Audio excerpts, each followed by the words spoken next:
የአፋችን ጤና የምንጠብቅበት፣ የብብት ላብና ሽታ የምናስወግድበት፣ በእግር ላይ ያሉ ፈንገሶችና ሽታዎች የምናጠፋበት፣ በተፈጥሮ ውበቱ አጫ በረዶ የሚመስል ምድር ውስጥ ያለ ድንቅ የሆነና በቀላሉ የምናገኘው ለሰውነታችን በርካታ ጥቅሞችን የሚለግሰን የድንጋይ አይነት ሸብ ይባላል።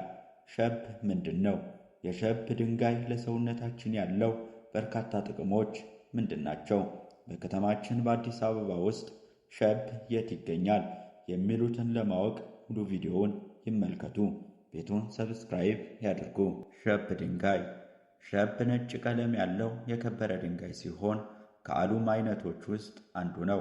ሸብ ኬሚካል ፎርሙላው ፖታሺየም አልሙኒየም ሰልፌት ሲሆን ከጨው ምድቦች ውስጥ ይካተታል። ሸብ ድንጋይ በርካታ ኢንዱስትሪያል አፕሊኬሽኖች ላይ የምንጠቀመው ሲሆን ነገር ግን ዛሬ በዚህ ቪዲዮ የምናየው ዋና ዋና የምንላቸው የሸብ ድንጋይ ለሰውነታችን ያለው ጥቅምና ያጠቃቀም ሁኔታ ይሆናል። የብብት ላይ ላብና ሽታን ያስወግዳል። የሸብ ድንጋይ ዱቄት ከትንሽ ውሃ ጋር በመደባለቅ ብብታችንን መቀባት በላብ ምክንያት የሚመጡ ባክቴሪያዎች፣ ሽታዎችና ኢንፌክሽኖችን ያስወግዳል።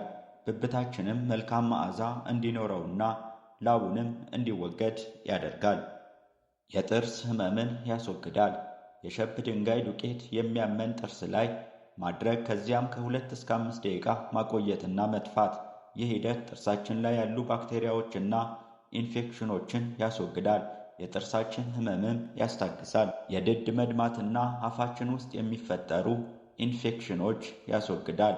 ግማሽ ማንኪያ የሸብ ድንጋይ ዱቄት በትንሽ ለብ ባለ ውሃ ማዋሃድ እና ለ2 ደቂቃ አፋችን ውስጥ ማቆየትና ተጉመጥሙጠን መጥፋት። ይህ ሂደት የአፍ ጠረንና የድድ መድማትን ያስወግዳል። ጥርስን ለማንጻት ይጠቅማል።